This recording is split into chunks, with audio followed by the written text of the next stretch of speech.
If incels hate women, why do they care so much what women think of them? That's my subject on today's Fiamengo File.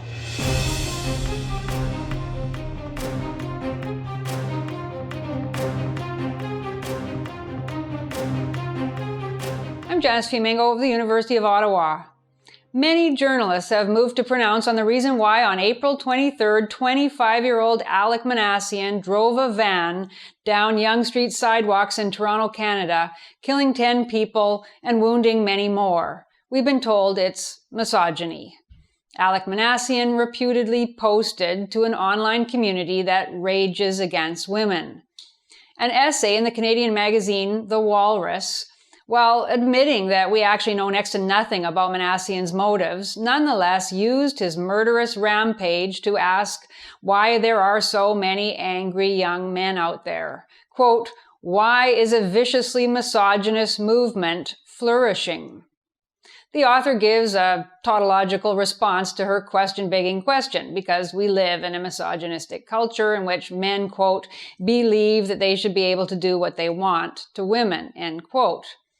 The author's main argument, like many other similar arguments that we've heard recently, is that the raging young men in the online communities that Minassian purportedly visited, that they can't stand to see women's achievements in the workplace and that they are furious over their own lack of sexual success with women.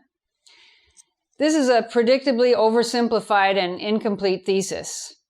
If we're going to take seriously the problem of young men angry enough to kill others and themselves, we should at least be honest about their reasons, keeping in mind, of course, that there are likely many issues at play. But let's take as a given that there is a significant number of men in our society who are very angry at women. And so let's start with the first reason that's offered in the Walrus article and elsewhere: men's anger at women's success. Yes, men are witnessing a transformation of the workplace and the public sphere generally as women demand and achieve 50% or more representation in many areas that were formerly majority male. And as women come into these formerly male spaces in academia, in large corporations, in government offices, even as commentators in the National Hockey League, they demand sweeping changes to the culture to make women feel comfortable. Whether the men feel comfortable is entirely irrelevant to them. And the fact is that women are not moving so visibly into many of these spheres because of outstanding talent.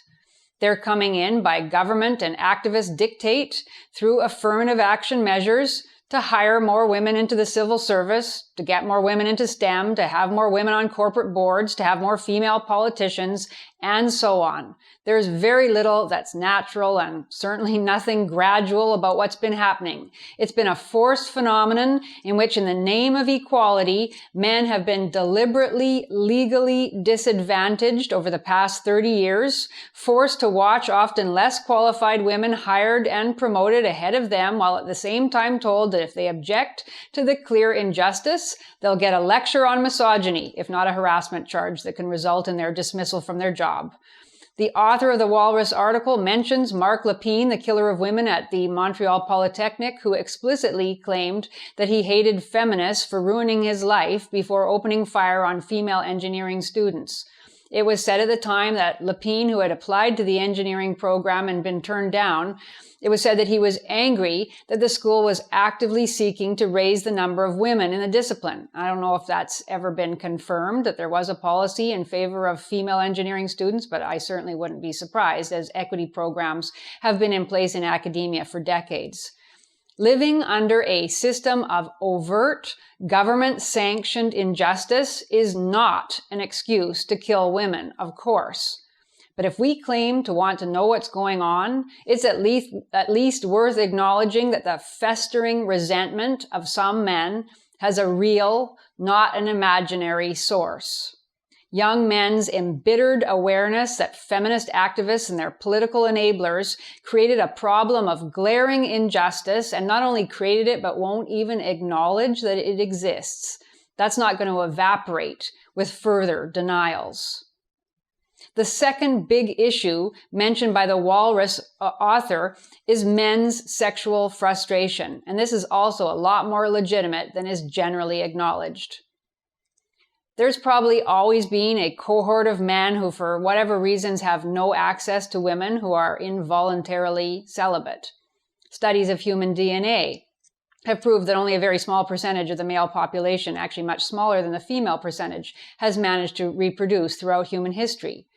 Male sexual frustration has probably always been an issue for societies, but perhaps never in quite the way it is in ours, where it is both deeply under-acknowledged and, when it is acknowledged, made a subject of scorn and ridicule. Feminist ideologues tell us that sex and gender are social constructs and that therefore men's sexual needs aren't real needs, but merely forms of misogyny masquerading as biology. Men's desire for sexual companionship is not only not recognized as legitimate, but is, even as a result of feminist activism, now profoundly stigmatized.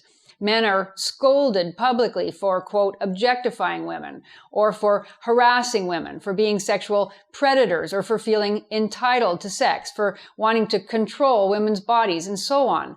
Even merely to look at a woman in a certain way, let alone to pursue her, to express sexual interest or attraction, is now potentially a firing offense or even a criminal matter. Men are lectured constantly at school, in the media, at university, in the workplace, about the toxicity of their sexuality in a way utterly unthinkable if it were done for women. The distress of such men, their loneliness, their despair, their self-loathing, their suicidal rage, this is a problem they know they can't even talk about. It's a problem they know can't be helped and that they'll get no sympathy for.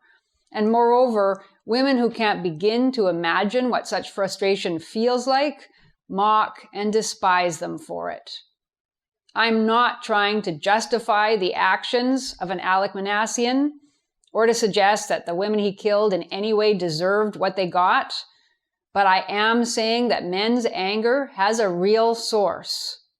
Because if you live your whole life feeling ridiculed and blamed for your sexual urges, and then on top of that, you're constantly told about how you should apologize for your supposed entitlement to women's bodies, which is the last thing you've ever had, and you hear over and over again that the problem we face today is male privilege, male advantage, male overconfidence, male indifference to women's issues, the old boys network, and so on and on.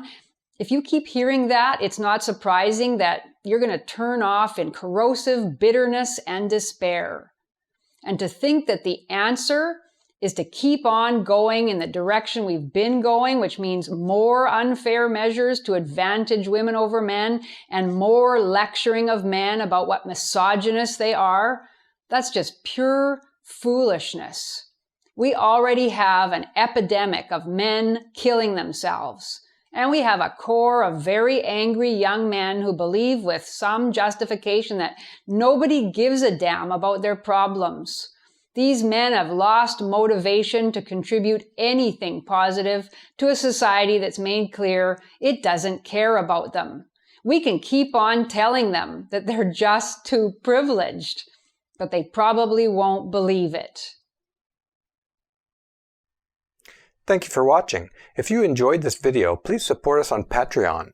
If even half of our subscribers gave us $1 per month, we'd be well on our way to creating more and better content. And don't forget to subscribe to us on Studio Brule.